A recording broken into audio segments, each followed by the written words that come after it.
So, and there was stuff about advanced antenna arrays that we don't have with current 5G networks. And so I was reading all of this and I was thinking, on the network side alone, forget some of the application software stuff, but in terms of the hardcore network stuff that Huawei's always done and that it started off doing, they're not in a very good position at the moment. Unless there's something we don't know that China's doing that we haven't been told about. Why aren't they? How do you know that they're not? So the big problem for them, and this isn't a new thing, but I thought it was worth sort of revisiting with them coming out with some of this stuff, and they've never really been able to explain things very well, is that their ability to produce advanced 5G equipment is basically fucked.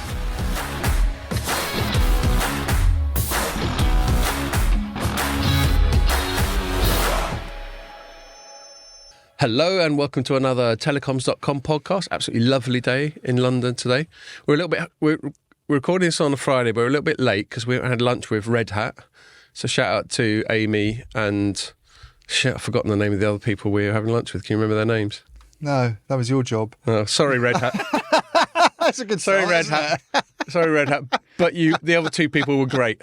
Alison? All right, hang on a minute. While you're rambling on, I'm going to look up the name. Because so they're going to watch this now and go, for God's sake, take all the trouble of getting them a nice lunch. I should edit the name in over your list. Yeah, no, it's fine. I don't mind admitting my it own was senility. Ignacio Gonzalez. Ignacio, of course. Yeah.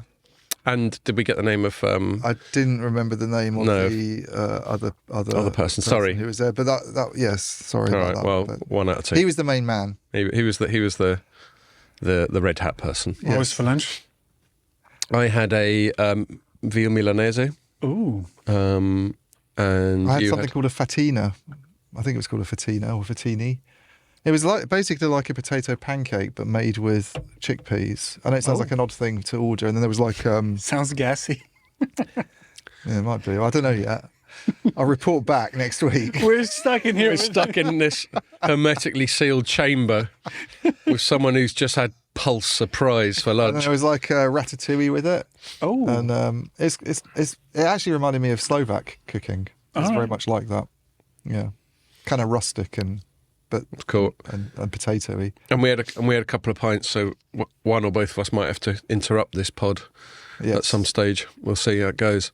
And we can keep it short and sweet because there are meetings and grown-up things happening in about an hour and a half. And not much news. And there's not much news. Thankfully, we got fuck all to talk about. So that'll make it easier. So it's great. I mean, obviously, whenever we have lunch with someone over lunch, it's all just off the record. So we're not going to talk about what we chatted about. But I think it coincided with us being our main segment last week, wasn't it? It did. Talking about the Red Hat Nokia thing. Yeah. So we got some clarification on that. Some of the stuff that you're much stronger on than I am about getting in the weeds. All the Red Hat stuff is, to me, it's also abstract and techie that I just sometimes struggle to get my head around how it all works. You're talking about layers and containers and OpenStack and all that. I don't think it's just you. No. I mean, there was one thing that was said, this isn't giving anything away, is talking about how there's different clouds, but they're all joined together by one layer. And I thought of saying it, but I thought this was just, the moment didn't present itself, and I thought it would just be me. It's like if you really know something about, if you know a lot about something and you're trying to explain it to a complete dunce, there can be a real gulf. But I thought, how can you have lots of clouds? I thought the whole point of the cloud conceptually is that, well, it physically reside in different data centers. The whole point of it is it's just this amorphous cloud. Well, I think he meant data. there's one like management layer across those three clouds. But you should have asked that anyway, because it would have been interesting to hear him try and, because the trouble is that they get told as a cloud environment. It's Red Hat's cloud environment, and yet you can also run it in AWS. So a lot of the terminology I think doesn't help. That's one thing that I think does come up when we talk about cloud. And one of our favourite things is whether you're just moving, a degree of excessive vendor dependence from one place to another. Which is what you are doing. And the utopian, the ultimate view of the cloud should be somewhere where absolutely everything is seamlessly interchangeable and what's the word I'm looking for? Where it works perfectly with each other. Yeah. But that's not the fact. That's not how it works on the ground. That's why you have to have all these intermediate layers, don't you? Yeah. But it's like using Kubernetes, which is like an open source tool for sort of cloud management, really, across those different environments. You put it in AWS, in its data centers and you manage it on their infrastructure. Yeah. But you're using a lot of OpenStack like platform technology to do that, really. No wonder the people who know how to do this stuff get paid well. Because I think that's probably another reason I didn't ask the question. I was worried that he was going to patiently explain it to me and I was just going to sit there going, right. I think you should have asked. Yeah, well, anyway, it's fine. We still chatted about plenty of other stuff and went off on, it's not like we were just going on about geekery the whole time. We went off all sorts of fun tangents, talking about things like freedom of speech. It's funny how conversations I'm involved in end up gravitating towards that. Yeah. And that might come up in our first segment that we're going to chat. We're only sort of telegraphing a couple of segments because we've got little time and there isn't that much going on. We're going to talk about this thing that Meta, i.e. Facebook / Instagram, there's a launch called Threads, which is... Yeah. Sorry, He's piped up. No, I saw it. It's like a Twitter. Yeah, well, we're about to chat about it, so stop stealing my thunder. No, okay. I just have one thing to say about it. Okay. So we're going to chat about that. You two can take the lead on that. Which I expect Pierre to be a full participant in that conversation. There was one blowback about this. All right. Yeah, well, that might come up. What is it? What's the It's blowback? that you cannot uninstall it once you signed up without. Right, that was something that Instagram. came up over lunch when we were talking about it. I actually don't know the details of that. I have installed it, so maybe I'm fucked now. You cannot delete your profile without deleting your whole Instagram. So apparently you can't use it in Europe either. We were told in the European Union. Yeah, at the moment. there's a GDPR So issue. if you go back to France, you'd be in deep trouble with Threads, mate. Which just wouldn't happen. You just get a big sign saying no. No. Oui. I thought in your general direction. What would I think not be? Pense que non, or something like that. Huh? I would say I think not. It doesn't translate literally. We would say more like I don't believe. Like we said, like je crois pas. Like, Okay. I don't think so somehow, sort of thing. Yeah. Anyway, so we'll chat about that, and then Ian's been writing some more about Huawei and Germany and then other stuff its that Huawei's up to, capability. and its 5G-ness, because they've just had a Mobile Congress for Shanghai, which I don't think we wrote about at all. Yeah. Well, we had Robert there, Robert Clark, doing a bit of stuff, but then... Oh, sorry to interrupt again. Robert Clark speaks very good Chinese. He does. Yeah, I didn't know that. That's why he's a useful freelancer to have in China. Yeah, no, he's Like, a real... between takes, he would like speak like full on. I was like, oh. I know, it's impressive, isn't it, when an English speaker just can go into such a different language like that. Yeah. Sorry. Hence, hence one of the reasons for using him. No, he's a great Asia-Pac guy in general, isn't he? He is. So he was there for a bit, but there's some other stuff that's come out to do with them just basically sort of beating their chest about how good they are at 5G. Right, and we were wondering. I'm sceptical. Okay, fair enough. So those are two things we could chat about. Before I talk about what else we've been up to this week, Pierre, you wanted to say something about... Yeah, so I don't know when. I think probably happened in the past couple of weeks, but we passed the big milestone, the round number of 1 million listens of like in aggregate of all our... That's not bad, is it? Hurrah for us. Yeah. Little old us three, with lots of help of guests and excellently like Jamie, Ray, and all that. Yeah. Early days. Yeah. No, do you know what? I mean, another thing we were chatting about over lunch, which I can say because it's got nothing to do with work. We were chatting about media, and that it came up. That's where the censorship concept came up, because obviously, they were asking. I guess sometimes it's interesting for people to pick journalists' brains about their attitudes towards media, and should we be like licensed, and should we be somehow constrained to make sure we do proper journalism? To which my answer is, well, who fucking decides what proper journalism is? And I always go for like a bottom-up approach, of market-driven approach, because that's just how I'm hardwired. And I think who decides whether journalism is good or not is the market. And if we write shit journalism, then no one reads it. But I can see why for some people there's an appeal for a more top-down authority. But the problem is, who do you vest that power in? Like, we're increasingly giving Ofcom that power, which I think is really dodgy. Yeah, they are, aren't they? Yeah. How did I get onto that? It was like, what was your point? Yeah. By the way, do we know who our millionth listener is? And then we can send them like a free mug or something. Yeah, that would be very hard. Send them a Hazy Jane. We could pretend and pick one. We should. I think it's about time we started tapping up Brewdog for some bribes. Maybe people should put their like the names amount of free marketing you got off us. Well, actually, I can tell you, it might be someone for some reason from the city of Samsun in Turkey. That's missing the G at the end, but it's Samsun, yeah. And that's our what, of the week, of the month? Of the week. Samson as in Samson and Delilah, not Samsung. But UN. Oh. Whereas Samson was ON, wasn't he? Let me see where. It seems to be a beach town. So people are checking out our pod while they're getting a tan. Cool. Full on, like facing the Black Sea. Yeah, interesting. Oh, it's on that side. Halfway between Istanbul and Georgia. Okay, fair enough. Well, thanks, Samsung. No, I remember how I got on that tangent.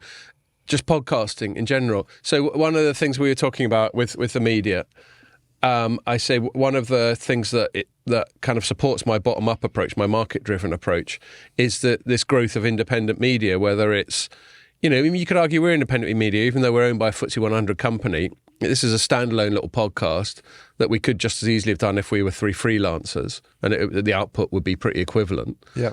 And that's what keeps the journalistic world honest, because we get people like Matt Taibbi, Glenn Greenwald, Michael Schellenberger, whoever, Barry Weiss in the States doing well, and you get some podcasts like in one I've listened to for years in the UK called Trigonometry.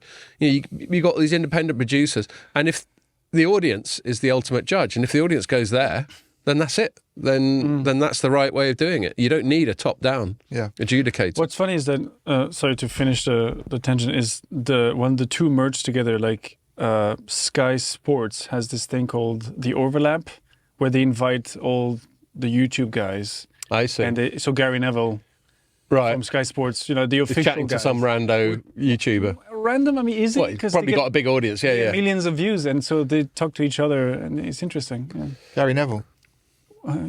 Is he interesting? I don't know. He's a bit of a gobshite. But but then you want people to be opinionated. I'm just saying, the Sky people talking to the YouTube guys and doing a show out of it. It's interesting. So that's why podcasts. It's incredibly gratifying that we've got a total of 1 million views, and it sometimes comes up.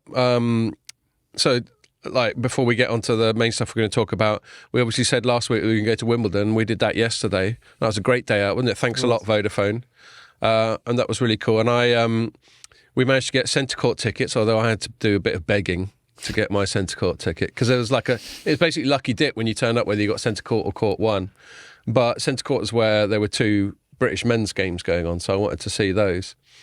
And I eventually got that, and I watched the first 2 sets of Brody, and it went to 1 set all. I thought, this is going to go on for a while. I can nip back, and they had this nice champagne then on you tap. Decided he didn't want his technical ticket after all. Do you know what I mean? Vodafone Lounge. No, I went back intending to just see out. Scott was hungry. To see out 1 set, have a little nibble, have a couple of glasses of bubbly, and get myself, nicely loosened up, and then go back and see off the end of the game. But then I got chatting to some Vodafone people, and before I knew it, the whole thing had been wrapped up, which is a shame. I do regret missing that, because it looked like it was high drama, especially the last 2 sets. Yeah, it was a brilliant match. Well, probably the 4th set was a big one, because it was the best. 5th set turned into a bit of a procession. Yeah. Do we know if Foss's name got an injury? Reports this morning, and there was no mention of Rude carrying an injury, but he was having a little bit of treatment at one stage. And I mean, they showed some of the 5th set highlights, actually, and maybe I'm not doing Liam Brody enough credit, because the highlights that I watched on TV, he just looked really, really good. Yeah, I thought he looked good throughout. He's got really strong ground strokes.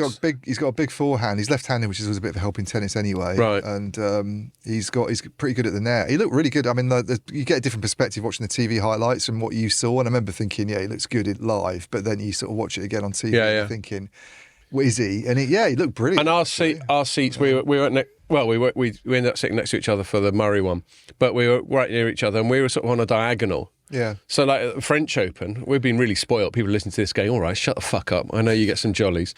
At the French Open, we were right on the halfway line, weren't we? Yeah. And quite close to the court level. This one, we were more elevated, and we're kind of on the diagonal. So I feel like, whereas the perspective you get when you watch it on telly is end on. It is. But then I feel I've had all the perspectives now. Where we were, so I've been probably some more tennis matches than you have, and the worst one I've had hot dinners.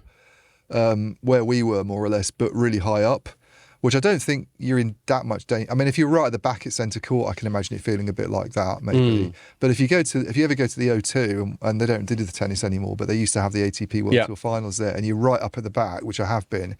You really can't see what's going on. Right, you might as well not be there. I mean, you consider players moving around, but the ball's just very, very small. You're almost watching it on a screen rather than. I had that at the O2 once when we went to an Iron Maiden gig, right? And we were right up in the bleachers, and the acoustics were awful, and you couldn't see. Yeah. Bruce Dickinson was just a little And then stick it's man. like, well, why did I come? Almost. Yeah, why did I bother? Why did I just drop 50 quid or whatever it was on this? But there we are. So that was a cool day. I had some good chats. So that time when you were watching Brody, I had some good chats with some Vodafone people. Again, it wasn't on the record, so I'm certainly not going to say who I chatted to or any specifics. But they were obviously interested to know what we thought about the big M&A, the Threedafone, as I call it. Yeah. And my position was, I think, there were lots of buying signals coming out of the government, especially, not so much regulators. So the two big regulators involved, the CMA, Competition Markets Authority, be the ultimate green lighter, but you can bet they will get lots of input from Ofcom, and I reckon lots of input maybe unofficially from the government. Yeah, they shouldn't be though, should they? They shouldn't, but I bet they do. And I reckon the position, and one of the reasons I think the government taken a special interest in it is post-Brexit, especially certainly whilst we've got a Tory government. They're going to want to make political statements that we're moving forward with business, that we're. It's half the point of not being part of the EU is that we can be more agile. Yeah. And be this fucking Singapore on Thames or whatever weird little cliches people used to use. We can be more agile. We can wave through, like I think the VMO2 thing, once we left Europe, that got waved through pretty quickly. Whereas things do take a long time in Europe and they tend to be a little bit more cautious. So I would have thought politically they're going to want to seem to be being more aggressive, more business friendly, and I think allowing, and it's arguable whether this is business friendly in the broader context, but I think superficially it'll be viewed as a business friendly thing to let it go through. So I think there will be pressure on the CMA to do it. And so my answer was, I think they will make it go through, and I think the negotiation will be what the optimum mutually acceptable level of concessions the two have to make in terms of spectrum, in terms of commitments and all that sort of thing. So that was my view. But I was chatting to someone else. Again, I won't name them because it was all just us chatting. But I was chatting to an analyst that we know, and his position was that actually he thinks they're going to have to demonstrate to the CMA that one or both of them will go bust if they don't let this thing go through eventually.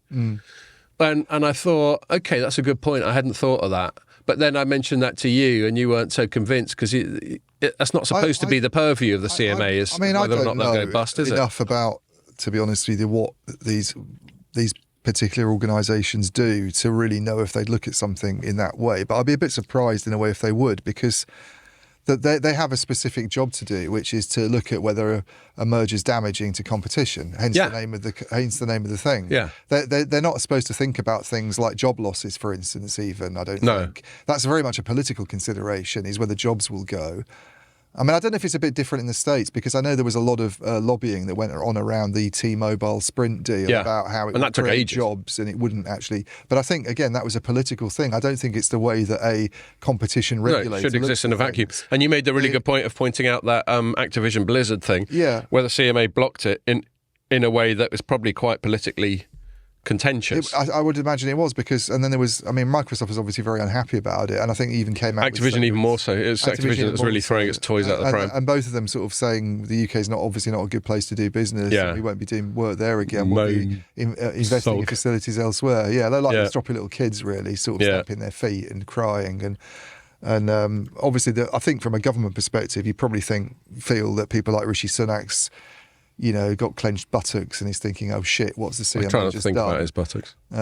Whereas from a regulatory perspective, they just, I just kind of feel these institutions like the CMA sometimes do things that the politicians aren't that happy about. Yeah, and they have their wonks working on this stuff, doing their spreadsheets and going, "Here's the result. It shouldn't happen because look at this number here." And they've got to be, and the politicians got to be very, very careful about applying pressure to them, because if that gets made public, then that's a fuck up, because they're supposed to be independent. Yeah, and I think the other point about the analyst commenting on the, them proving that it will go out of business, I think if that's what they've got to show, I think that's going to be a pretty tough thing for them to demonstrate, because I know they're coming out with this argument at the moment that's been circulating and, comes up all the time whenever this merger is discussed, that telcos' returns are sort of below the cost of capital. If it carries on, then there's not an incentive. And there were, again, being discreet, but I got some vibes from some Vodafone people that we'd be surprised at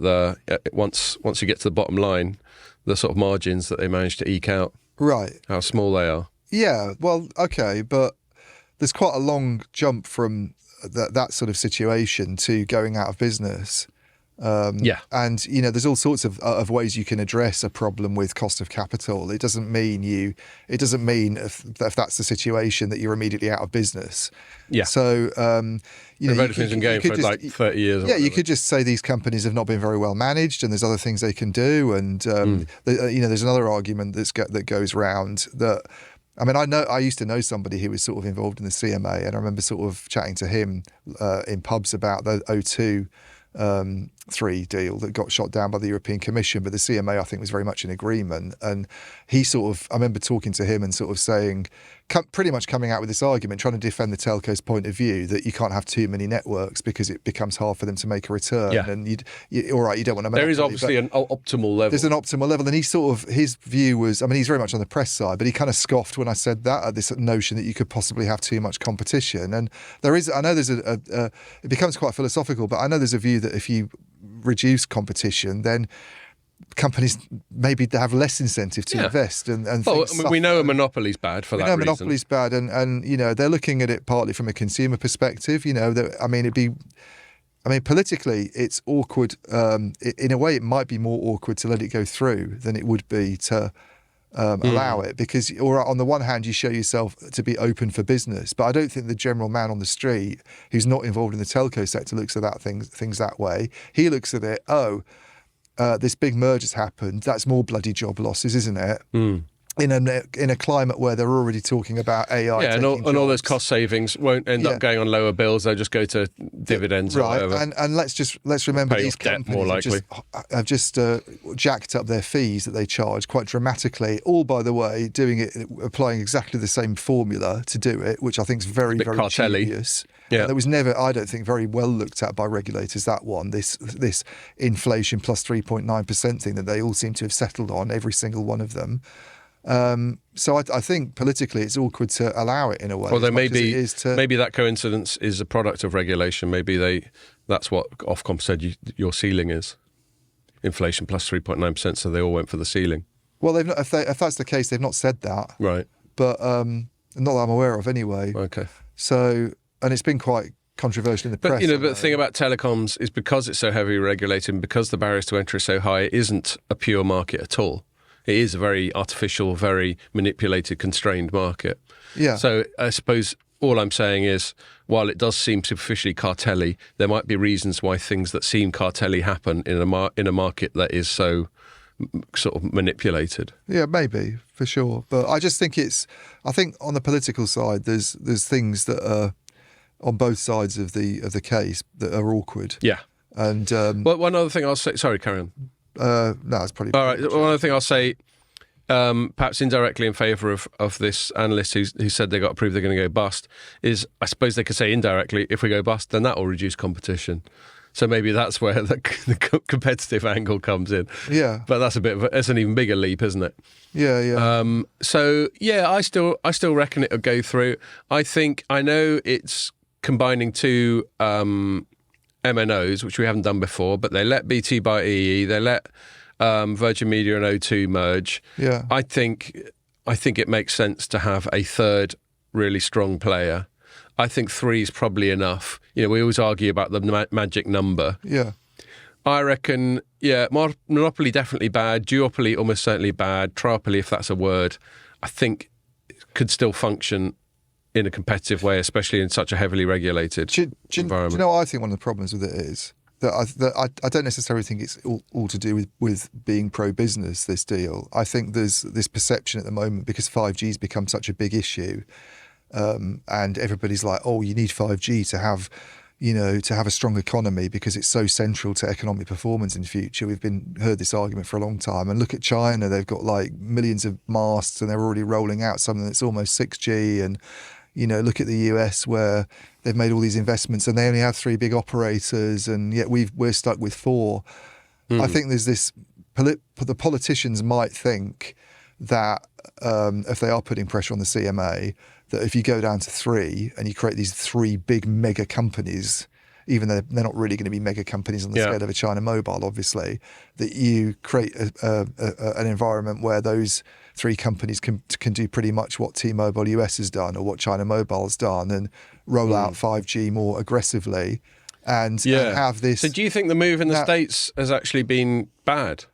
Allowing the T-Mobile for a start, Sprint I think some of those arguments need to be looked at in careful scrutiny anyway, for a start. So I'm not completely convinced by this argument that the US is way ahead on 5G and everything, and that they've made investments and that the European operators haven't, and there's much more mid-band coverage, blah-de-blah-de-blah, which is very much a thing that Ericsson comes out with. I'm not completely convinced by that. I think if you look at the number of mast sites, for instance, in the US that someone like T-Mobile has, and you compare it to a country like China, both very big countries geographically, obviously, and in terms of population, it's far, far, far, far less in the US than it is in China. And yet they have the same number of operators. Yeah. And one, by the way, generates a lot of ARPU. Spending's very, very high in the US, and it's not at the same level in China. Now, I think one of the reasons that it's happened in China is very much to do with government directives.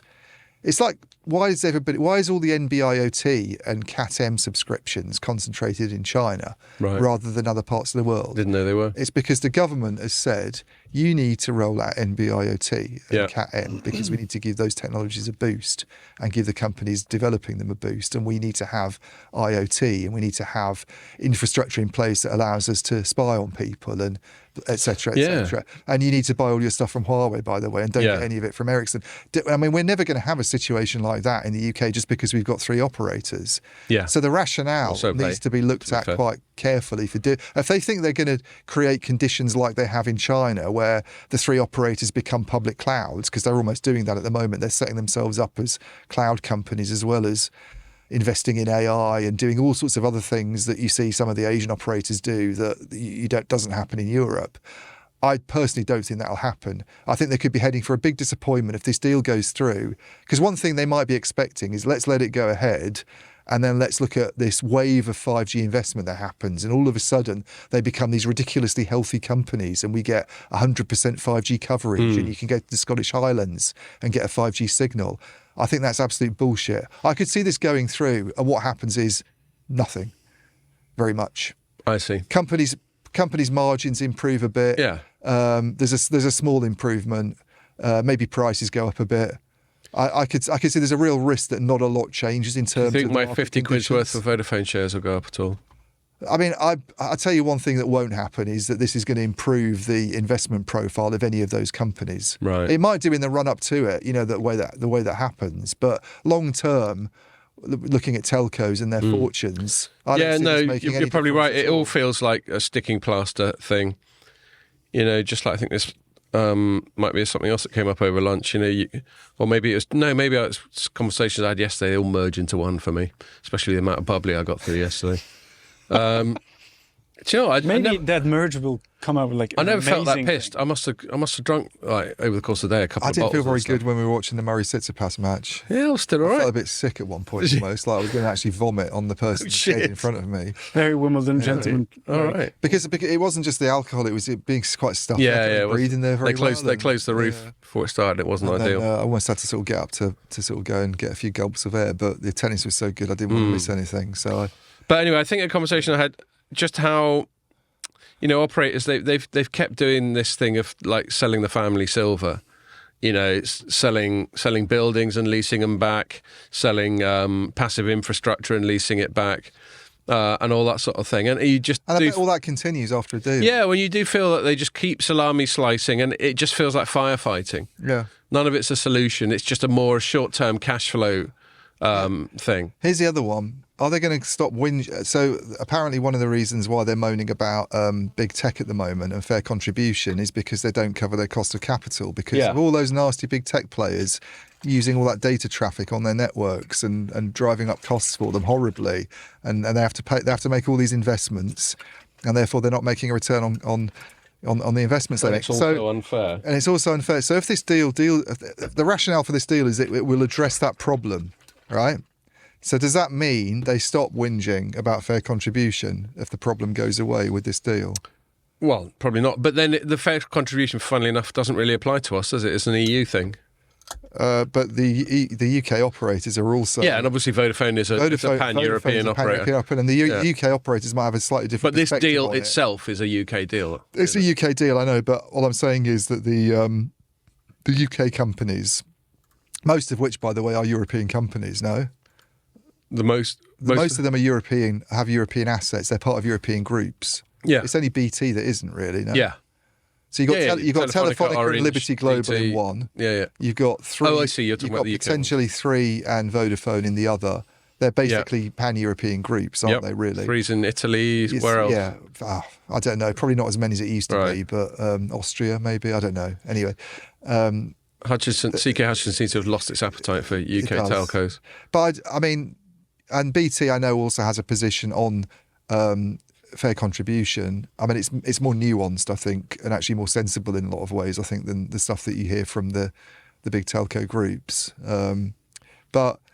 But the point is that the bits that Vodafone and Three belong to, and certainly Vodafone Group is making this argument about fair contribution, and they're they're the big player in this merger. They're going to be the majority owner. So does that shut them up about this, or do they still carry on moaning about that afterwards? Because if the argument is that we're not making a return because of traffic generated by a few big content providers, well, if they are making a return after the deal, then what's the problem? Yeah. Yeah, no, those are all good points. I think I personally, my gut feel is I'd like it to go through. I'd like there to be three. I don't want it to go through. Strong players. You don't want it to go through. I mean, we'll have to fight about it. As an industry journalist, in a way, I'd like it to go through because it's fun. Isn't it? As a consumer, I don't want it to go through. Why? You think think consumers will be worse off for the? So, well, as I say, I mean, the argument that the operators try to come out with, and they justify mergers, and people go, oh, well, mergers reduce competition, don't they? And they lead to higher prices. What they tend to say is, well, actually, it creates a stronger player that's more sustainable in the long term. And if you carry on with a four-player market, then ultimately there's going to be a failure, and we'll all be worse off anyway. That's the sort of thing they say, more or less, or variations of that. The trouble is, to my point about, do we think that they're going to become like the Chinese operators, running around and investing in standalone really quickly and launching cloud services and and doing all this stuff? I'm really, really dubious that happens, to be honest with you. I could see us ending up with, so for a start, there's going to be concessions attached. You've just been talking about that. Yeah. And I don't think those concessions are going to be very light, because I don't think they get away with just allowing a deal to go through like Boya Echo of Ericsson wants, where they don't do anything at all. Yeah, they just let them get on with it. Because for a start, you'd end up with one operator with a huge amount of spectrum holdings. For a start, it'd have about half the spectrum in the market. Would be in one company's hands, with the other two having a quarter each. So there are definitely spectrum issues. You did a piece looking into it, didn't you? Yeah. And I think someone else, God, I can't remember, was it on, I think someone piped up on Twitter, and there was quite a good chart, and I can't remember who'd done the chart. It might have even been Omdia that did the chart. No, someone else. Definitely not Omdia. It's all you. but someone, I'm sure you have done this. I'm sure you keep a record of what spectrum holdings everyone has. Yeah. But the combined spectrum holdings of Vodafone and Three, I think, is especially strong in mid-band. Is that right? Yeah. Well, it's 49% overall of the whole spectrum. So all spectrum. Of all the spectrum that's been licensed to telecom operators, according to Ofcom, which I looked at, got half of they it. Would have half after this deal goes through. And as you said, they'd be especially strong in mid-band. And therefore, I think it'd be higher in that. I can't remember. But it's overall, it's about 49%. So let's say half. I mean, that in itself needs addressing, I would think, really. I don't see how you could sort of justify allowing that to just sort of remain. And there's all sorts of other things that need sorting out, actually, if the deal goes through, to do with which vendors they're using and, even some of the stuff that we were chatting about earlier on. But and that was another thing that came up. So this is definitely our first segment now. I said we're going to do two segments. This is definitely segment number one. Which I'll just do Threedafone again. I think the only reason I didn't want to do it is because we've done Threedafone twice in recent pods. But we've got a different perspective. And it's relevant. So, it's fine. Is the network sharing. So I think it is Three and EE share, and O2 and Vodafone do some network sharing. And so that's basically where, like, the passive infrastructure, and I think to some degree the active. Yeah, it's the active. It is the active. So basically, there's only two actual networks, really. Yeah. And then when you get into BSS or whatever, they treat their customers different way. But in terms of the actual kit by the side of the road that you see on the towers, there's only 2 in operation. And so how do we reconcile that when you end up with 3? And I think one thing I got from my conversations yesterday is the most likely solution is apparently the EE and 3, and bear in mind the context. I'm not saying who said this. I'm not even saying it's a Vodafone person, but that was the context in which I heard this. That the relationship between EE and 3 for their network sharing can be a bit fractious. Yeah. Take that with a pinch of salt, maybe, but it may also be true. And so a more natural thing would be ultimately for 3 to just go, fuck it, EE, you have that network, and then Threedafone to just go with O2. Yeah. I'm not sure what the pros and cons of having one network that's shared and one not shared would be. Obviously, there must be reasons why sharing a network's good, presumably in terms of splitting the cost of the infrastructure. I mean, BT's going to expect something if it's. Yeah, I don't know how it would react to that we're just withdrawing from this obligation. Well, there will be legal shit. Yeah, because I think the way those network sharing agreements tend to work is that one company sort of looks after one bit of the country and another company looks after another in terms of the equipment that you put up, but you both use it. So if you just suddenly go, well, we're getting out of this and joining the other one, BT will be moaning. I would imagine that it's not going to necessarily go down well. It'll be easy to resolve, and I don't know how. It's quite complicated trying to think about how that could play out. But I get the logic of what what this person was saying. It's for sure. That's probably actually the easiest way to think about it resolving itself. And obviously, this is the kind of thing I would think. This to me would be the sort of thing I would imagine the CMA is having to look at. Not is one of them going to get out of business. It's things like that, really. Impact on competition across. Well, there's a lot strata, they're going to have to think about, and it's going to take a long time. And I was saying yesterday that I think they, I'm not just saying this because he's our overall boss, but I think they did a great move persuading Stephen Carter to come on their board. Yeah, because he's the. As I've said before, he's the CEO of Informer, which owns both Light Reading and Telecoms.com. I've stopped giving you your shout out. I did that a couple of weeks and I've just forgotten. And I didn't do if you're listening to it, all that. What company does Pierre belong to these days? Well, We're not quite sure. Well, he's owned by Informer as well, but we don't know what his company. Pierre of Pierre. He's Pierre from. I'm Scott from Telecoms.com. You're Ian from Light Reading. He's Pierre from France, isn't it? That's it. Yeah. That's the joke. The attempt at a joke. The mild xenophobia that we like to do on this podcast. But so Stephen Carter's our CEO, so he's like, the executive in charge, but he's on the board of Vodafone, and that only happened about a year ago, I think. And, not only, Informer's an acquisitive company, as Light Reading is just one example of. Well, much bigger ones. There are bigger ones like UBM, and so he knows how to do mega M&A. Yeah. He's also a member of the establishment. He's a lord. He's Lord Carter of Barnes. Yeah. And he was ennobled by Gordon Brown when he was quite a senior member of his cabinet advising on business and bits and bobs. And I think he sort of had to make him a lord because he wasn't elected. That's it. So how could he poke his nose into politics when he's not got no electoral mandate? So he went, fuck it, make him a lord. Give him a top hat and some tails. And a cane. He's obviously quite well connected because of various names that turn up in association with him all the time. Yeah. Well, this is what I was leading up to. As a member of the establishment, I don't think you could do much better. So he's good at M&A. He's an accomplished senior business person. He's really strong on telecoms because he was at Alcatel-Lucent back in the day and at Ofcom back in the day, and he's a card-carrying member of the establishment. I mean, I couldn't think of a better CV to help them navigate what will be a really tricky path. Yeah, I think we better wrap it up there because we've got like less than an hour left and we haven't got into the 2 things that we said we're going to chat about. So I am going to get onto Threads. So people have probably heard of Threads. It was launched this week and it is basically very similar to Twitter. But it's owned by... A little bit too similar to Twitter. Well, quite. Certainly too similar for Elon Musk's liking. But it's created by Meta, which formerly known as Facebook, which owns Facebook and Instagram. And I wrote it up quite quickly because I had to leave the house quite early today because we had this lunch with Bread Hat. I basically turned the story around in about an hour and a half. But, you be the judge, have a read of that and think, well, it's not going to win any Pulitzer Prizes, but for an hour and a half, I don't think it's a bad effort. And part of in order to sort of whatever superficial research I did for the story included downloading and using the app. And yeah, the user experience is very Twitter-like. I mean, I suppose if you're going to come up with what they call a micro-blogging thing, i.e. one of these...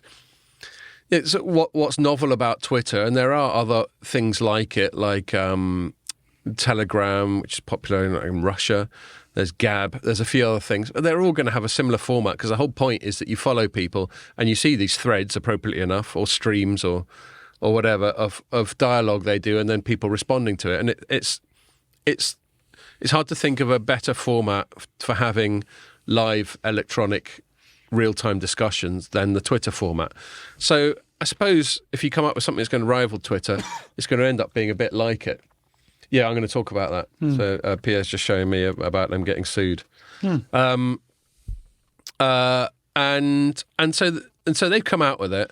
And then further to what Pierre was just showing me the headline for, there's a new... This comes back to our conversation about independent media versus established media. There's a new media site called Semaphore that was created in part by a bloke called Ben Smith, who I've heard on a few podcasts. And he used to be New York Times, he used to be BuzzFeed. He's quite a established American hack. And I stress to everyone, when I say hack, I mean it in a sort of affectionate way. It's just slang for journalists as far as I'm concerned, rather than saying he's shit. Yeah. And he's just created a new site called Semaphore. And lo and behold, they're getting a couple of scoops. There was another scoop today, which we didn't get around to covering. They got another scoop about Dish and EchoStar merging into one. I think they're both owned by the same dude. Jürgen. Yeah, so check that one out, because that's an easy bit of journalism if anyone's looking Well, for... Mike will be on that. Yeah, I even have probably. written something about it, but nobody noticed before. Probably has. Should we see if He's probably covered that about a week ago. something... Well, no, this was... Dish is Mike's middle name. Yeah, exactly. Yeah, Mike the Dish Dano. No, he's put up something about Apple gives the private wireless 5G industry a helping hand. But that was... Oh, yeah, that was today. No, maybe I'll get around to that it. yesterday, but it's gone up today. Right. So he might be working on that now. He's probably looking at the Dish. Working on that as we speak. So anyway, Semaphore got this scoop. I mean, it was one of those scoops that was obviously gifted to them because Elon Musk obviously told his lawyers to send Semaphore a copy of this letter. What's up? Your watch is freaking me out. Because of the second hand, yeah. It's because I need a new around. battery. It only goes in chunks of 5 seconds. Sorry, that's a distraction from your my watch needs a new battery. What was I going to say? Oh, look, we just got an email from Amy Elston, who's a friend of the pod, a friend of ours, saying thanks for that. She was the red hat person who arranged the lunch. Cheers, Amy. Shout out. Have I ever said on the pod what an amazing drummer Amy is? I went to a gig. Yeah, I went to a gig, and she's in a band with someone who used to work at Telecoms.com way back in the day, before my time, called Sean Jackson. Yeah, I mentioned them on the pod. I remember because Sean flagged it up on Twitter because I couldn't remember where he works. And I thought, is he still at Axicom? It turns out he left there 6 years ago. And I gave Amy a shout out then because I'd seen her at a gig. But then I went and saw subsequently her and Sean are in a band, and she just learnt the drums. She'd only been doing it about 6 months, and she was really good. Yeah. Fair play to her. I'd like to see her. Yeah. I wanted to make that, but I couldn't, unfortunately. So she's good at drumming and lunch and many other things. Semaphore, yeah. So they got this. They got hold of this letter. The Elon Musk and I'll link to it. I'll open it up. The Elon Musk lawyers, who are called Quinn Emanuel, sent to Mark Zuckerberg. Re-threads, dear Mr. Zuckerberg, I write on behalf of X Corp as successor in interest of Twitter, based on recent reports regarding your recently launched, in scare quotes, Threads app. Twitter has serious concerns that Meta Platforms has engaged in systematic, willful and unlawful misappropriation of Twitter's trade secrets and other intellectual property. And he goes on to say, look, I don't know if people are aware, but when Elon Musk bought Twitter, pretty soon after, he just let loads of people go. Yeah. He either sacked them or he just went, look. Has it gone down even more since then, do you think, though? That initial round that got reported I think the head count now is like a quarter of what it was when he bought it. And he either let people go directly, like there was this one very compromised legal head who was obviously, or seemed to be, better be careful when I'm talking about legal people, seemed to be working as much for the FBI or whoever as he was for Twitter. That's all in my Twitter Files coverage, if you want to check that out. But to a lot of people, he just went, look, there's a new sheriff in town. If you don't like it, fuck off. Yeah. Was basically the long and short of what he said. And lots of people went, well, I think we'll fuck off then. Because Musk's a very polarising figure. You know, some people like came up over lunch. Some people just don't like his vibe, which is fair enough because he's, you know, he does come out with some random shit sometimes. Yeah. I'm a fan. I think I just get that sort of trollish fucking with people tendency he has. I kind of relate to But it. I think it's more than that. I don't think it's just his personality and the way he sort of rubs people up the wrong way. I think there's a more sort of philosophical thing going on there about his whole stance. I agree. On free speech, because this came up at dinner, at lunch, dinner, censorship and all that. Dinner in the northern sense. Tea. He's obviously much more on that spectrum we were talking about, where you go to one extreme and it's all rigidly controlled by someone like the Russian government, and then at the opposite end it's like Total free for all, a bit anarchic almost. Laissez-faire even, Pierre. Yeah, that's a better word. And therefore, what do you do about it? Because you probably both extremes are not ideal. Yeah. You don't want it to be to the extent where you can sort of say, let's go and bomb Pierre's house. Yeah, well, that's what I always. Yeah. And I think there's actual law. Yeah. There's actual law about incitement to violence and certain other constraints on speech. Yeah. And I'm happy. I would like all the internet, all social media to be constrained only by law and not an extra layer of subjective censorship. But then it's where you plant that legal flagpole, I suppose. And he's obviously much more towards the end of it being, let's pretty much let most things go. Except for national law. I mean, he is still constrained by national law. Yeah. Anyway, but you're right. That is another reason that Musk's a polarising figure, because a block of people, I hate to use words like left and right, but in the broad tribal sense, leftists, Democrats in the States or whatever, they seem to be a bit more pro-censorship these days. And I think they're basically more pro the state. I think as a personality type, people who incline towards leftism tend to be a bit more collectivist, and people inclined towards rightism like me tend to be a bit more individualist, which I am. So I think that sort of loosely scans, but it's a very broad generalisation. And these collectivists have become quite pro-state, whereas the Labour movement, like 100 years ago, was collectivist but hostile to the state and hostile to the establishment, because it was supposed to be on behalf of the industrial working class who were getting fucked over by the establishment. Yeah. So it's possibly to be collectivist and hostile to the establishment, but I think it's gone full circle, and they're quite pro the state now, and they just think people like Musk, people like Elon, like Donald Trump, just other nutters who say random stuff should be censored. Yeah. And they think the state, they seem to be quite in favour of the state having control over the public conversation, which I'm not. So yes, that is another thing that is polarising about Musk. But anyway, he got rid of all these people. And that's another thing he did. I mean, he would have pissed off a lot of Silicon Valley by being so bull in the china shop when he took over. But another thing about Musk is he's juggling a million balls at once. The bloke's just bought Twitter on top of running the most successful car company in the world and a fucking rocket company. But do you know what I think is really sad about all of this is that his whole thing seems to now have become about Twitter. And well, we don't know how he apportions his time. No, I don't. But certainly from a press perspective, and the perception is that he is Twitter. He's Mr. Twitter now. It's the latest thing. And he's let's take all of that out of it. And he's an entrepreneur. He's obviously a smart guy, because you don't start things off like the things he has without. I think even people who hate him don't question how smart he is. Yeah, and and he's done things that are really interesting, like innovations have come from Musk in all sorts of areas, not to do with social media, which I think. I mean, to me, social media is like such a.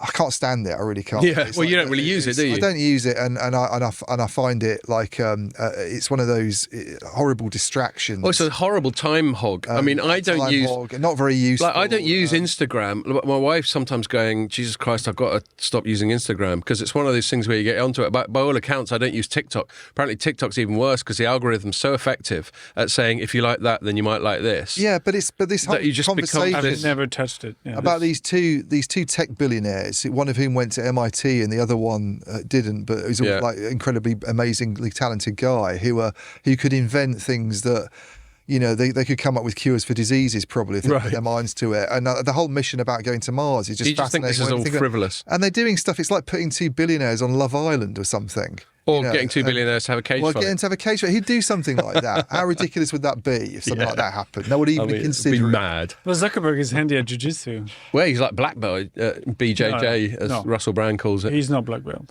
Isn't He got his blue belt apparently earlier this year. which I don't know BJJ what- stands I for don't- Brazilian Jiu-Jitsu, not something more rude, in case you I wonder. don't know what the belt things are. Right. He got blue or purple. But he's quite handy anyway. Blue is second, purple Look, is... well, he's also about 15 years younger than Musk. Yeah. So And leader. Well, Musk has like 30 Yeah. pounds on him. Yeah.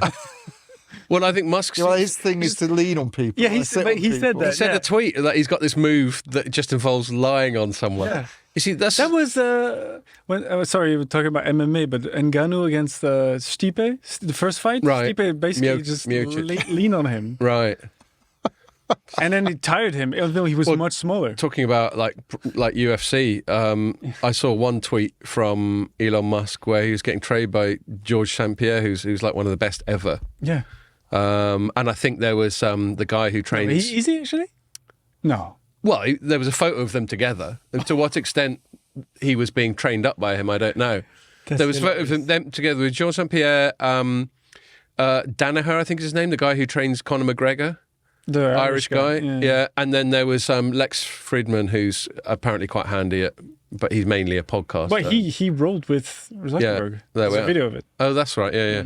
So anyway, fuck it. I mean, it's just a weird little world. It's never gonna You go happen. down these. I mean, you're right. Ian, it is frivolous.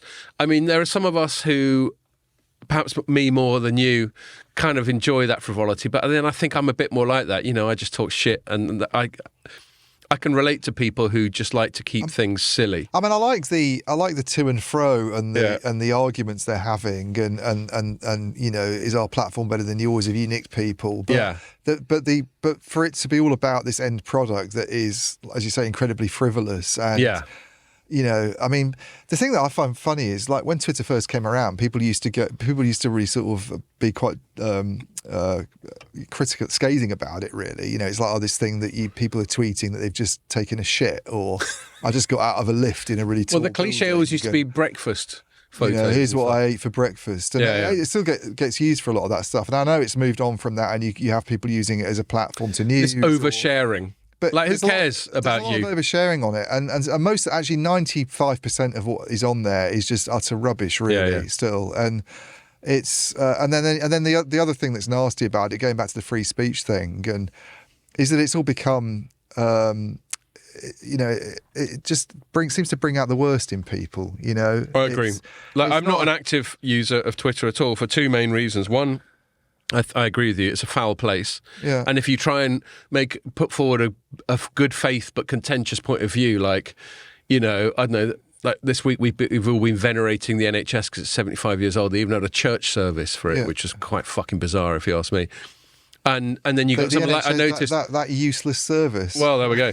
But I noticed, Actually, I like, didn't say we that. both It's know. Hey, when I broke my toe last week, No, it was I know. pretty good. I mean, I've had It's hit and Back miss. off. I've had NHS treatment in the last few years. It's Well, hit and exactly. miss. It's not useless. But it has its challenges. Yeah. I I take that I back. think it's just it's over venerated. It's become a religious institution, and it seems that's why it's so appropriate they had a fucking service in I Western. mean, you should be able to criticise the NHS. So that's it. Yeah. And if I went to, I've noticed this happen.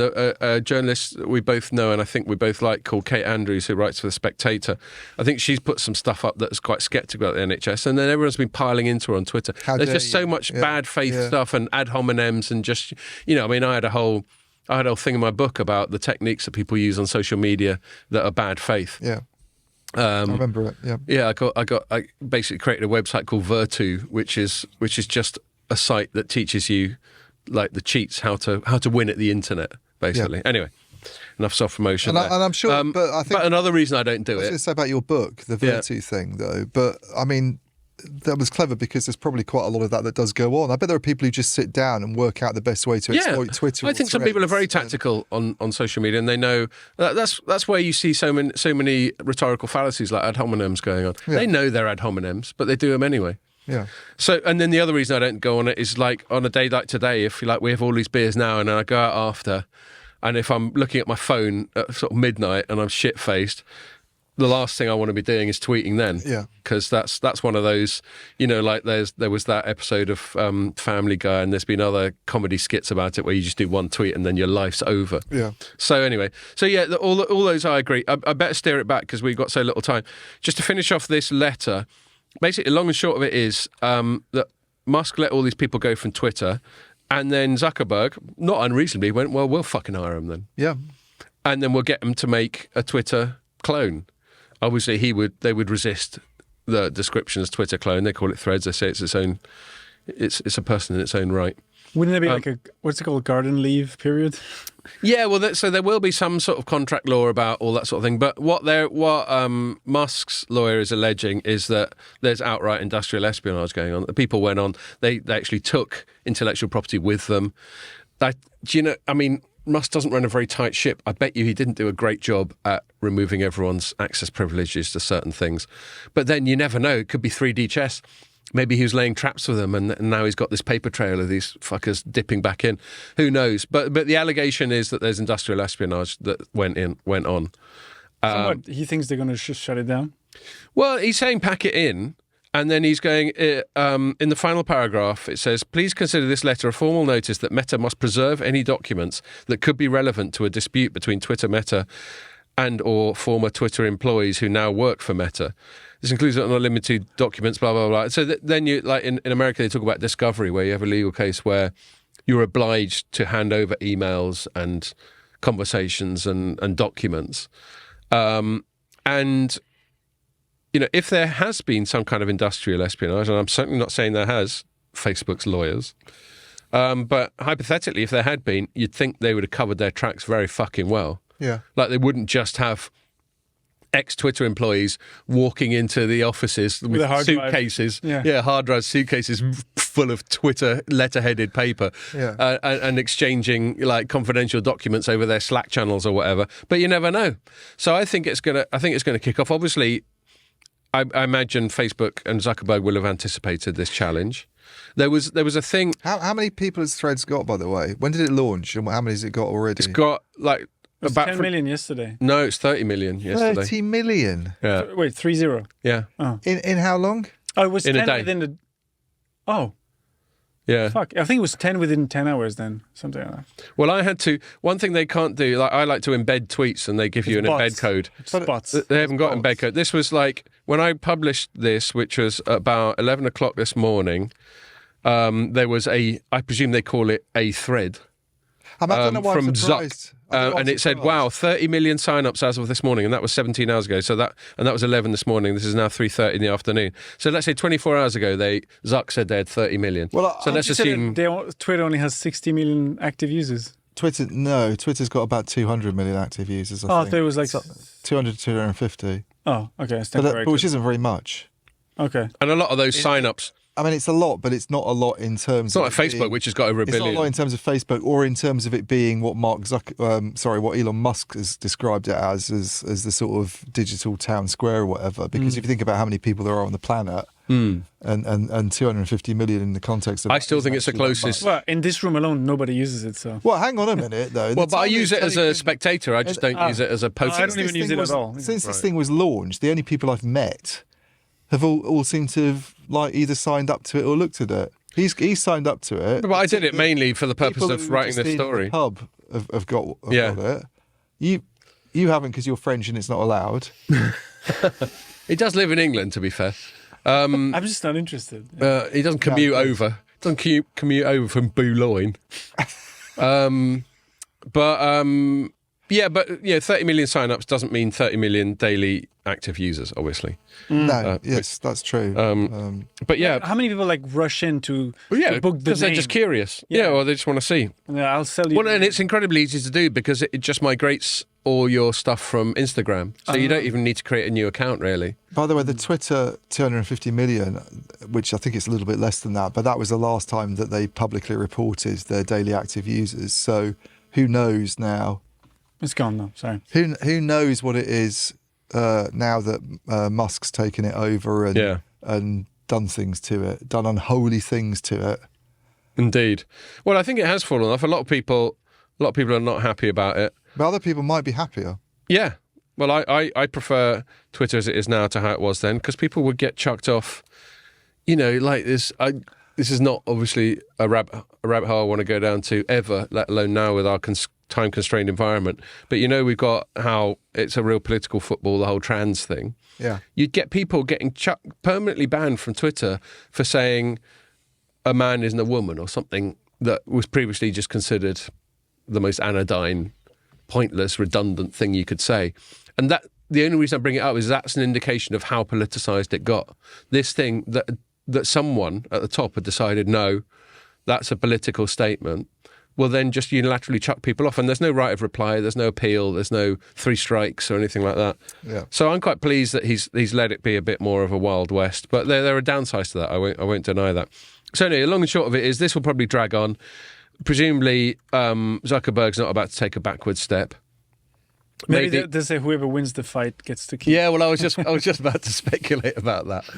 That will come down to that. But Pierre, we're, at the start, you were going to say something about it. Have we already covered what you were going to talk about? The whole sign up thing. Like if you try a thread, you're like, yeah, you know what? I don't like it. I just want to delete my profile. Oh yeah, go on. You have to delete. Tell us more about that. You just need to delete the whole of Instagram as well. Is that also you've heard, or you know that for a fact, or you just read it? I read it. Yeah. Right. I haven't tried it, so I don't know. But so now that I've created a Threads account, and I'm not going to do it now, but. What you've read is that if I tried to undo it, it would also fuck over my Instagram account. Is it a separate app, first of all? It is a separate app, but it's obviously very umbilically linked to Instagram because it uses your Instagram login and it automatically migrates all the people you follow on Instagram onto Threads. So it's a separate app, but only partially separate. Maybe it's just because they just launched, and for now, if you want to delete your profile, dodge, isn't it? That is a little bit dodge. And there's also been quite a lot of negative press about it because when you go onto the page, like the previous story I wrote about it earlier on in the week. So if I'm not an Instagram user, which I'm not, by the way, and I wanted to create a Threads account, do I have to become an Instagram You probably user? do, yeah. I don't know that. That's just my speculation. But like, for example, if you look at and WhatsApp, no. They call it Threads. They call it, in the App Store, they call it Threads, an Instagram app. And one other thing that's worth talking about, and one thing that got a lot of traction earlier on in the week when they created the app page but you couldn't download the app yet, is they have to show, how whenever you create an app, it says this app is now allowed to check out, who you fancy or whatever it is, whatever data you got on your phone. Well, this one had data linked to you. The following data may be collected and linked to your identity, and there's just a list of, about 20 things, including health and fitness. Oh, and there's one category called other data. That's fucking helpful, isn't it? Miscellaneous. Location, contacts, search history, contact info. Did you see the new episodes of Black Mirror? Yeah. Yeah, we watched all of them. So I've been watching the first one where some woman sits down in the evening to watch a TV program with her fella.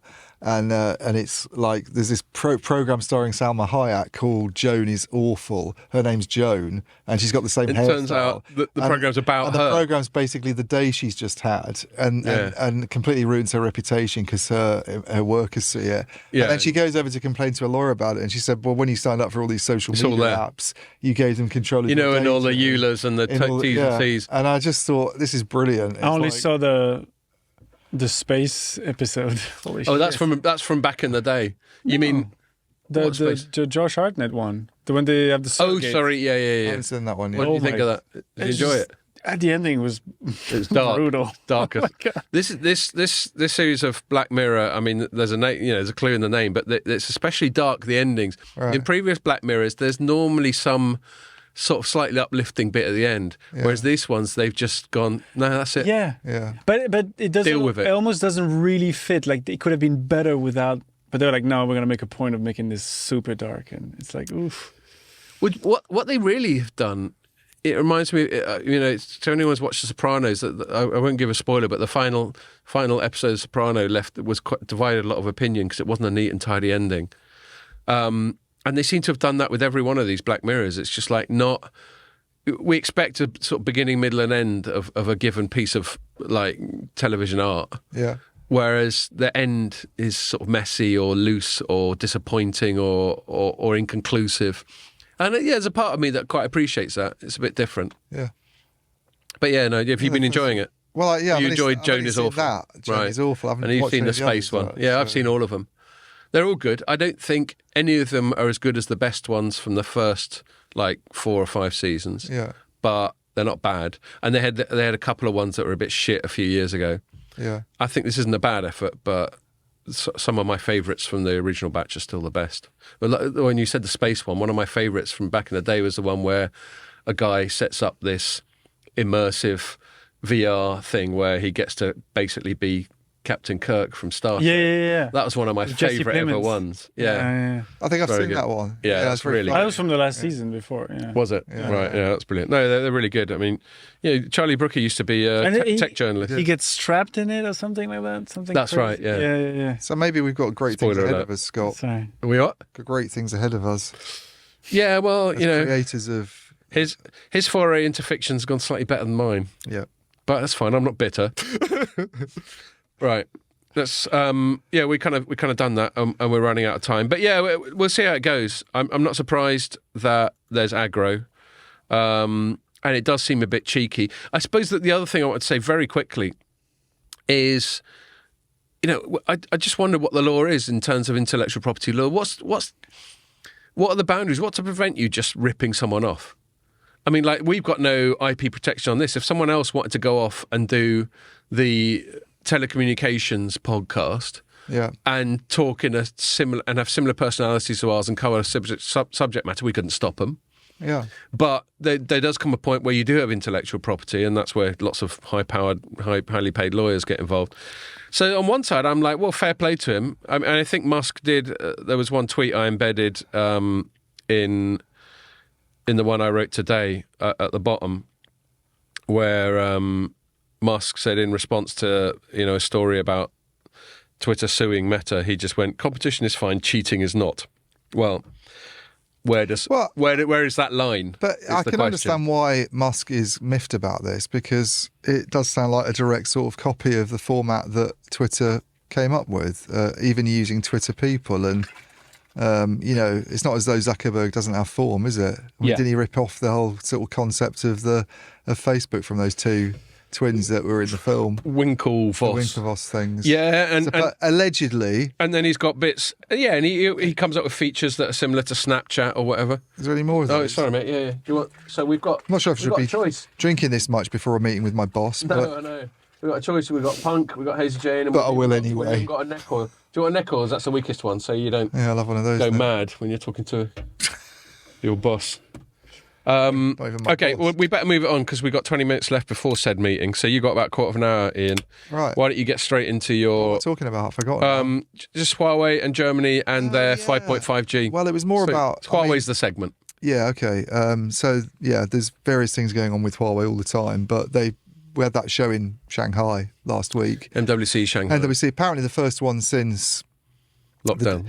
there was one that happened in Where 2021. everyone had to wear 20 masks. But it was mainly digital. I don't think many people Right. came. I mean, this is the first proper one since since before the pandemic, after the longest government lockdown in the world. Well, China had this zero COVID policy. Yeah, and then shit. I think it was actually a little bit of a damp squib, really. The Mobile World Congress Shanghai. There wasn't What, this one or the one the in one that 21? just happened now. Oh, okay, was it? Yeah, I don't think we covered The it. coverage that Robert was coming out with, I think even if some of his stories were sort of referring to the fact that there wasn't a huge amount that was new Lot of from some action. of the companies. But And I get, it seems, I don't know, maybe this is me having too much conjecture, but the way things are going, the sort of geographical bifurcation that's gone on, largely at the hands of the Americans freezing out, I get the impression it's MWC Shanghai is primarily like a Chinese company event. And it's going to go even more that way. And then are people from like Western vendors even going to be there? I don't know how involved they are at the moment, to be honest with you. But which sort of brings me to the point of the section, because Huawei came out with this 5.5G update on the last day, which we didn't cover, but it had a press release. Curiously, on the very last day, we're going to have 5.5G products ready next year. Right. The 5.5G, by the way, is something that nobody else uses. Only They're Huawei using 5G uses that. Advanced. It's 5G Advanced, which is the later release. So do you think they're deliberately trying to differentiate their 5G development? I think 5.5G sounds more advanced than 5G Advanced. I think see. that's why they're doing it. But they made some references in this press release to Presumably they call it things like 5.5G rather than 5.5. Yeah, 5.5. Yeah. But they made references to things like metaverse type stuff and applications. But they also talked a bit about the network side of it and lower latency networks, microsecond latency on 5G networks. God, that latency. Do you know what microsecond means? Well, it means a thousandth of a second. No, that's millisecond. Oh, that's what, a millionth of a second. Right. Yeah. So, and there was stuff about advanced antenna arrays that we don't have with current 5G networks. And so I was reading all of this and I was thinking, on the network side alone, forget some of the application software stuff, but in terms of the hardcore network stuff that Huawei's always done and that it started off doing, they're not in a very good position at the moment. Unless there's something we don't know that China's doing that we haven't been told about. Why aren't they? How do you know that they're not? So the big problem for them, and this isn't a new thing, but I thought it was worth sort of revisiting with them coming out with some of this stuff, and they've never really been able to explain things very well, is that their ability to produce advanced 5G equipment is basically fucked. Is that primarily because of the chip thing? Yeah, because the thing that US sanctions have done is cut them off from companies who were the only companies able to produce really sort of advanced chip technologies at the moment. Did we talk about ASML last week? We might have done. I don't know. Well, good. I just read. I mean, I won't get into it because it's a little time. But that's one we can bring up. But there's a new level. No, well, this just augments your point. There's a new level of restrictions that the Dutch are putting on ASML exports. Right. Yes, I saw your story on it. Yeah. Right. Yeah. Yeah. No, totally, and that feeds into this. But I mean, another reason it occurred to me is I just talked as you've been on the same call with Mark Atkinson of Nokia. Right. Yeah. So Mark Atkinson at Nokia is pretty much Tommy Wito's sort of number two. Okay. He's like the head of RAN, which is the main thing in mobile, isn't it? And he's a really smart guy, actually. Sort of spoke to him the day after that sort of group thing that he did. But even on the group thing, he was talking about how their latest base station equipment now is relying on sort of like 5 nanometer technology, which Tommy Wito told me back in February, March, but I hadn't made a big deal of it then. But so, to all intents and purposes, the very latest, most high tech chip manufacturing technology. Yeah, and I mean, when these US sanctions came in, and this is the thing that you read these press releases from Huawei, you'd think, oh, this company's obviously in fine form, it's doing 5.5G, there's obviously no problem, and there's still, I mean, let's remember that their revenues last year were about 30% down on what they were in 2020. And most of that was to do with a big drop off in smartphone business because they ended up flogging a unit. They had a couple of big problems. One was to do with Google because they couldn't sort of support Google applications on their phones anymore. And the other one was basically not being able to get access to these 5 nanometer chips, which are only really produced at the moment by 2 companies, TSMC in Taiwan. Well, they can't get hold of, I mean, even older, like 7, even older, 11. Yeah, exactly. Oh, so it's TSMC. Was it 9? Oh, fuck it doesn't matter. I mean, I think if you look at the Chinese ones, they're more capable than they were, but they're not at the stage of being able to do sort of the very latest process nodes. It's really only Samsung and TSMC. Yeah. And the reason that hit their smartphone business a lot worse than the networks business. So if you look at look at the breakdown, the smartphone business went down a half, I think, the revenues. Yeah. And the networks business only went down like a few percentage points. And a big further exacerbating factor with the smartphones is they weren't allowed to get hold of proper Android. And they weren't allowed to get proper Android. But if you look at the chip stuff alone and why that might have hurt smartphones more than networks, there's 2 reasons. Yeah. One is that the smartphones are always ahead on the process nodes.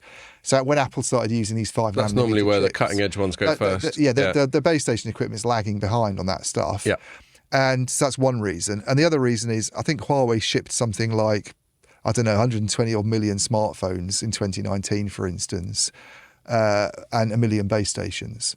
Right. And so each base station needs its own sort of baseband chip, as does each smartphone. But if you look at it in terms of a volume perspective, you can keep that business going a lot more easily with stockpiles, which they'd spent a lot of money sort of building up these stockpiles because they knew sanctions were coming, I think, before they came. What's happened now, though, is we're a lot further on in time, and those latest base stations, as per Mark Atkinson's comments, are now using 5 nanometer technology. They've got to the stage of using the stuff that Apple was sort of introducing to iPhones a few years ago, which you can only get from these 2 companies. And if you're not putting that into your products, then your products are basically not as competitive as what your rivals are doing. Yeah. They're not as good.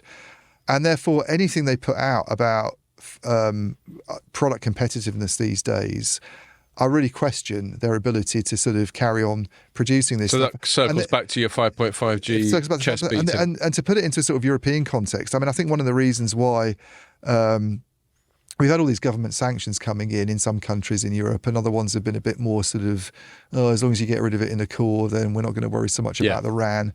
I thought the UK's point on it was quite interesting, because they were a lot tougher actually after the US sanctions came in. And I remember Ian Levy, who was the technical director at the Cybersecurity Office, writing a really interesting blog about this, about how they couldn't really trust where some of the components were coming from. But you would have thought that operators themselves who are buying these products and are very concerned about competitiveness and form factors and weight and all these things would start to think maybe now is the time to start thinking about moving away from a company that can't get access to cutting edge technology, because China just doesn't have the ability to produce at the moment. That was the point. I remember years ago when we were discussing it, and you were quite vehement and right to be so, that I put too much weight on us being politically bullied into making the decision by the Americans, but you pointed out that to a certain degree we were forced to by Americans, but not by political bullying, but because of the sanctions they'd imposed. Yeah, it therefore created security problems that we were then able to say, okay, well now they look a bit more dodgy. Totally, it's not their fault.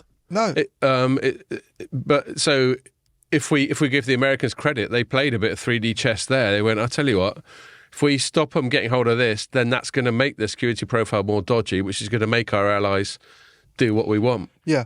I mean, where's the most advanced 5G networks being rolled out in the world at the moment, do you think? Probably.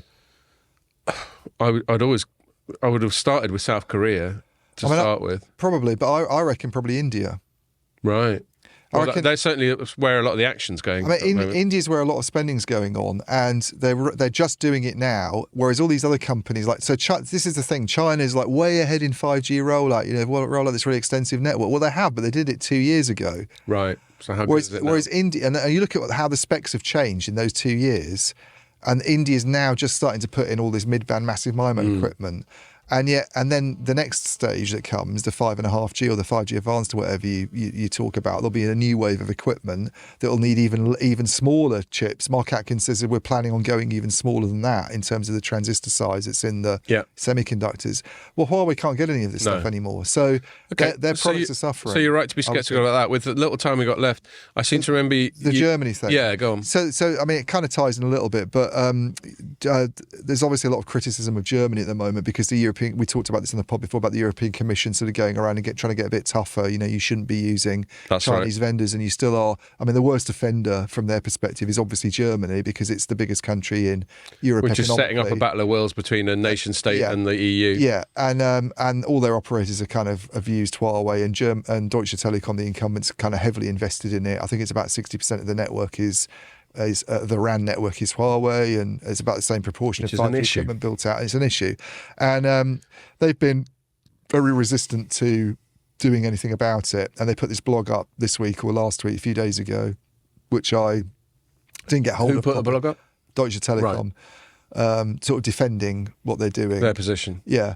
And I just had a look at it this morning, and it's one of those quiet news days where you think, well, let's have a look at a blog and maybe write another blog on top of that. But I just thought some of their points I didn't think were I thought it was all on very shaky ground. Any spring to mind? Yeah, so there's a few things. One thing is that they were sort of trying to get into it, this idea that they're not as reliant on Huawei as they are because they're doing things with Fujitsu and Nokia on Open RAN. Well, they are, but they haven't done anything. That's the thing. Open RAN's still a tiny consideration. They put out a white paper themselves in February saying Open RAN isn't ready for wide-scale network deployment. Right, so you can't have it both ways, And the best that can be expected by the end of 2023 is that there'll be a minor deployment of it. And I know they're doing trials at this ORAN town or whatever they've got in some fancy named city that I can't remember the name off the top of my head. With too many consonants and not enough gaps between the words. One of those ones. But they basically haven't really deployed anything. And then they were saying they were trying to sort of make out, and this isn't a new argument, that the RAN is not a critical element in the way that the core is. And so this is back to the English argument of like 2020? Completely, yeah. British, but they brought it up this week, or it might have been at the tail end of last week in this blog, that the RAN isn't a critical element. If you get it out of the core, then that's okay because they can sort of protect the RAN. And I thought it was really interesting comparing it with a white paper that Ericsson put out a few years ago where they talked about Ericsson, by the way, being the other one of Deutsche Telekom's really big RAN vendors in Germany. Right. That's the one that does the rest of it, the 40% that Huawei doesn't do. Put out a white paper saying that the lines between the RAN and the core are blurry, and it's becoming even blurrier with the move to 5G advanced technologies. And so do you think they would have had a vested interest in that? In saying that? They probably did have i.e. to get more people to swap out Huawei. They probably did have a vested interest, but I also think they've got a good point, actually. Yeah, it doesn't mean they're wrong. It doesn't mean they're wrong. And I think a lot of these technologies that Deutsche Telekom's pushing to do with Open RAN are going to make that line even blurrier. The Open RAN stuff is really sort of blurring the distinctions between core functions and RAN functions. And then the other thing they were saying is that here was the other thing. Because of single RAN, the whole concept of single RAN is that all the different generations are sort of on the same platform, the same hardware platforms. Okay. So you have one radio unit that supports 2G, 3G, 4G, 5G. Right. Yeah. Which you can see would be efficient. Which is what they all do pretty much, European operators now. But if you obviously that means if you swap out your 5G equipment, you've got to swap out everything else as well and all the systems that support them. And they were saying, well, that's really, really expensive. It's hard to do. And we've talked about the cost before. Seems like a fair point. It is, but and I almost feel like I'm contradicting myself a bit here because I've talked about the cost of this being a big deal for them, and it's not going to happen quickly. But if you put it into context, I think what Barclays was saying, because I managed to get hold of a research note of their estimates of what it would cost Deutsche Telekom, they reckon they put the cost at about 1.1 billion. Yeah. And now that's 1% of Huawei's of Deutsche Telekom's sales last year. It's about 14% of its net profit. Right. So it's doable, in other words. Deutsche Telekom, out of all the European operators, and they all whinge about how hard up they are. Most of their profit comes from T-Mobile US. But it does. That's true. And that's the reason they're the one exception. Although actually you did have to correct me that it's a separate shareholding, so it's not all just one big P&L, is it? No, but they are successful in a way that European operators are, other European operators are because of T-Mobile US. Right. But that doesn't change the point that they've got themselves into quite a healthy position. Yeah. Spend some of your TMUS money on it. And here's the other weird thing is that this resistance to swapping out, they did it. They've done it themselves. They swapped Nokia out a few years ago and replaced them with Ericsson. That was actually a light reading scoop, by the way, to sort of shout of light reading. Yeah, I think I remember that. That wasn't to do with political considerations. Is that one of the ones where you upset Nokia by writing it? Probably, yeah. but they probably did. But they decided not for anything to do that was political, but purely for sort of commercial and technical considerations that they wanted to move to Ericsson rather than keep Nokia, and therefore they've spent a few years changing Nokia's equipment. But I suppose the ultimate argument is, I don't know if this is true, correct me, but it's one thing replacing things during a natural obsolescence cycle. Yeah. It's another thing doing it outside of that cycle. It is, and that's why I think that I look at those Barclays numbers and I wonder if they're on the low side, and it could be worse than that. But I don't think they're... by the way, none of this is an argument for you should replace Huawei. I'm just saying if you're going to argue for keeping it, you need to have a fairly rock-solid case there, and I don't think they made it very well in this blog at all. Fair enough. But, yeah. Okay, well, that's a good point. Look, we're like 5 minutes before your meeting, and I think why take it down to the wire, as that seems to be a natural ending point. Yeah. Although I doubt you've done all that Necol, so I don't know how your boss is going to feel with you just staggering into the meeting with a half-drunk tin of neck oil. Well, she'll do that. We'll find out. And if there's no pod next week, you'll know how it played out. And actually, we'll say in advance, I'll say it again next week, but when we do it next week, that's going to be the last one for a little while because I'm going off on holiday. No, but, oh yeah. And then Pierre's doing his usual French thing of August just being a non-starter. But no, there might be one day in the middle of August we do it, but you're basically going to get fuck all out of us for the summer after next week. So it's basically 2 more before September, yeah. Yeah, so we'll do one next week. We think we managed to fit one in on August the 11th, we reckon, and then nothing till September. So you're just going to have to cope. Or just keep replaying it. Like with your epic European holidays. Yeah. You're like Italians, a lot of you. So I haven't used ways. anything until then, so... Yeah, exactly. I'll save up on my holiday and then have a big one. I'm going off and hang out with my mum and my brother and my sister-in-law and my nephews in La Gomera, which is in the Canary Wherever Islands. that is. Oh. Yeah, Canaries. Yeah, I knew that. It's one of the Canaries that no one goes to, except my family. So I will wrap your own island, like Richard Branson's island. Imagine having your own Canary Island. Neckar's Island, yeah. That would be so cool. Right, I thought you were going to say Epstein Island for a sec. I don't want one of those. Oh, shit. On that note, I will say thanks a lot for watching and make sure you join us for the next one.